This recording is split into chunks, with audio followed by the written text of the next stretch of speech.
Hello भावी शिक्षक और शिक्षिकाएं, कैसे हैं। उम्मीद करते हैं आप लोग बहुत अच्छे होंगे। और डीएलएड सेकेंड सेमेस्टर के मैथ के क्लास में आज हम लोग पढ़ने वाले हैं ये मैथ के क्वेश्चंस। केवल 2 ही क्वेश्चंस हैं, लेकिन देखने में कितने बड़े से लग रहे होंगे, लेकिन इसमें घबराने की जरूरत नहीं होती है। बड़ी आसानी से हम लोग इसे लगाएंगे और ऐसे सवाल एकदम क्लियर समझ में आ जाएगा। तो प्लीज वीडियो देखें, पूरा देखें और एकदम आपको समझ में आएगा। तो पहला क्वेश्चन देखते हैं क्या कह रहा है एक न्याय पंचायत में 2x+3 ग्राम सभाएं हैं। उस जो न्याय पंचायत है उसमें टोटल कुल ग्राम सभाएं कितनी है, 2x+3। ठीक है, तो हम हल करते हैं, सॉल्व करते हैं। क्या कह रहा, सीधे सीधे यहीं पे लिखते हैं, सॉल्व करते हैं। तो ग्राम सभाएं कितनी है, ग्राम सभा कितनी है, टोटल ग्राम सभा है 2x+3। अच्छी बात है। फिर क्या कह रहा, प्रत्येक ग्राम सभा में x² + 5x + 6 नलकूप है। और नलकूपों की संख्या कितनी है प्रत्येक ग्राम सभा में, कह सकते हैं नलकूपों की संख्या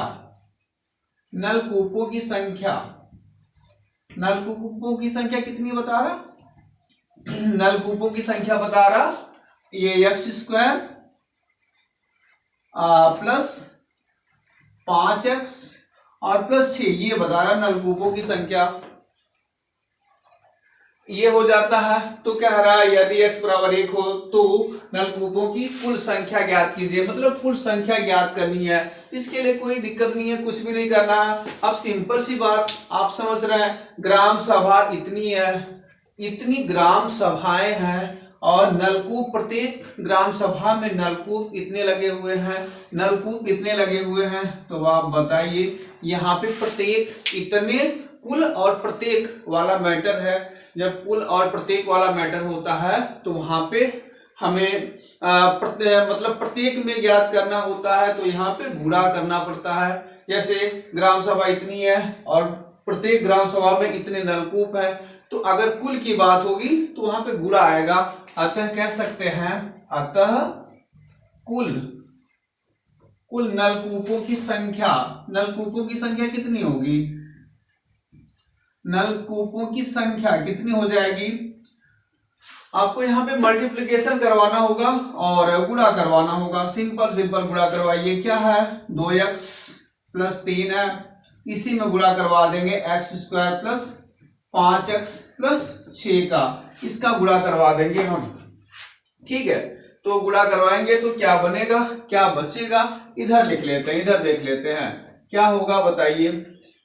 हो जाएगा 2x का x² से गुणा होगा तो बराबर बन जाएगा 2x पे 3 बनेगा।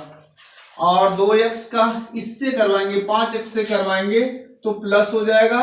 और अंकों का पहले गुणा करवाएंगे, 2 × 5 10 बन जाएगा और x × x x² बन जाएगा, ऐसा होगा। और फिर क्या होगा, 2x का फिर 6 से गुणा करवाएंगे तो ये बन जाएगा 2 × 6 मतलब 2 × 6 = 12 बन जाएगा और x ऐसा हो जाएगा। ये तो 2x का गुणा हुआ।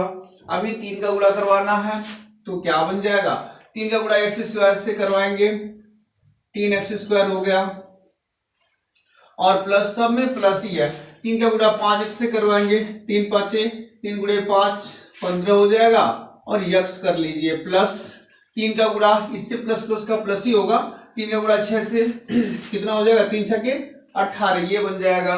और यहाँ पे आ गए हम 2x पे 3 हो गया प्लस 10x² और 3x² जोड़ने पे कितना होगा, 13x² और 12x और 15x जोड़ने पे कितना होगा, 27x और प्लस 18, इतना हो गया भाई, यहां तक पहुंच गए।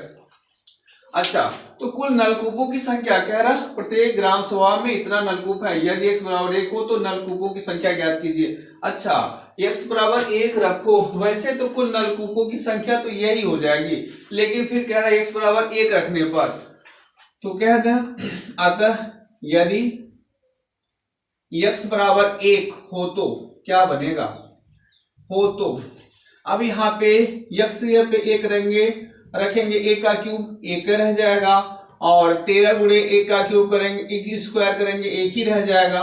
27 गुणे 1 करेंगे 27 ही रह जाएगा और प्लस 18 ऐसा बन गया। और बताइए 2 का नाम 2 हो जाता है, प्लस 13 का नाम 13 हो जाता है और प्लस 27 हो जाता है और प्लस 18 बन जाता है। ये बन जाता है। टोटल जोड़ के बताइए कितना हो रहा ये 18 और ये 2 कितना हो जाएगा 20 और 27 ये 27 और 13 27 13 जोड़ेंगे तो 40 होगा और ये 18 और 2 20 मतलब 40 20 60 इस तरह से टोटल जोड़ेंगे तो 60 नलकूप ये बन जाएगा और यही आपका प्यारा सा आंसर होगा। तो एकदम क्लियर समझ में आया होगा। ऐसे क्वेश्चंस ऐसे ही हमें विस्तृत तरीके से ही लगाना पड़ेगा और कोई शॉर्टकट तरीके नहीं लगाना होगा, क्योंकि ये एकेडमिक पेपर है ना कि बहुविकल्पी है। तो दूसरा क्वेश्चन क्या कह रहा, दूसरा क्वेश्चन देखिए, क्वेश्चन नंबर 2 क्या कह रहा। क्वेश्चन नंबर 2 पढ़ सकते हैं आप, क्या दिया हुआ क्वेश्चन नंबर 2। क्वेश्चन नंबर 2 कह रहा वह छोटी से छोटी संख्या ज्ञात कीजिए जिसमें 7 घटाने पर यह 12, 16, 18 और 21 से विभाजित हो जाए। इससे विभाजित हो जाए, इसमें 7 घटाने पर, तो इसका मतलब इन सभी से विभाजित होनी है वो संख्या, तो वो संख्या इससे बड़ी ही होगी। मतलब उस संख्या को हमें, वो संख्या जो होगी वो लसाअ होगी, एलसीएम वाली संख्या होगी। कोई बात नहीं है, तो हमें इसे एलसीएम निकालना होगा और फिर 7 घटाने की बात कर रहे हैं तो एलसीएम जो आएगा उसी में प्लस 7 कर देंगे, तो जो संख्या मिलेगी उस संख्या में निश्चित रूप से चाहे इससे भाग दिया जाएगा, हर बार 7 ही बचेगा। तो हम इसका पहले एलसीएम निकाल लेते हैं। 12, 16, 18 और 21 का एलसीएम, इसका एलसीएम निकालते हैं। ठीक है, एलसीएम निकालते हैं। चलिए क्या करेंगे, तब हम गुणनखंड करते हैं। 12 और 18 और 16, 12 16 कर लेते हैं और फिर 18 कर लेते हैं, फिर 21 कर लेते हैं। चलिए एलसीएम निकालने के लिए भाग विधि लगाते हैं और सबसे छोटी संख्या से भाग देना शुरू करते हैं और तब तक भाग देंगे जब तक पूरा कटेगा नहीं। 2 से गए, 2 6 के 12, 2 8 16, 2 9 18, 2 का भाग इसमें नहीं जाएगा, उतार दिए। अभी ऐसा नहीं अब 3 से चले जाइए, 3 का इसमें जाएगा, इसमें भी जाएगा, इसमें नहीं, छोटी से छोटी संख्या से चलते हुए जाना रहता है। हाँ, अगर ऐसी संख्या मिल जाए जिसका सभी में भाग जाए, बड़ी से भी बड़ी हो, तो उससे भी हम चला सकते हैं, लेकिन यहाँ पे ऐसा है नहीं। छोटी से छोटी संख्या कोई जिसमें सभी का भाग जाए, यहाँ पर 3 का सब में जा रहा है, इसमें नहीं जा रहा, इसलिए 3 को छोड़ना पड़ेगा, 2 लेना पड़ेगा। 2 भाग दिया, 3 बार गया, 4 बार गया, नहीं जाएगा और नहीं जाएगा, ले लेते हैं, उतार लेते हैं। अभी क्या हम 3 से जाए? अभी नहीं, अभी तो हमें 2 से फिर जाना पड़ेगा। 2 से जाएंगे, 3 भाग नहीं जा रहा, 2 बार जाएगा, भाग नहीं जा रहा, 21 हो जा रहा और इस तरह से यहाँ पे पहुंच गए। और अभी भी हमें 2 का प्रयोग करना ही पड़ेगा, 2 का सहारा लेना ही पड़ेगा। तो चलिए 2 का सहारा अभी भी लेते हैं। 3 में नहीं जाएगा, 1 9 और 21 पूरा उतर जाएगा, यहाँ पहुंच गया। अब यहाँ के बाद 2 का मामला खत्म हो गया, लेकिन हम अब 2 से आगे बढ़ेंगे, 2 से आगे बढ़ने वाले हैं। तो 2 से आगे बढ़ने के लिए अब हमें इधर ही बढ़ना होगा थोड़ा सा, क्योंकि उधर देखते हैं आगे क्या दिया हुआ है।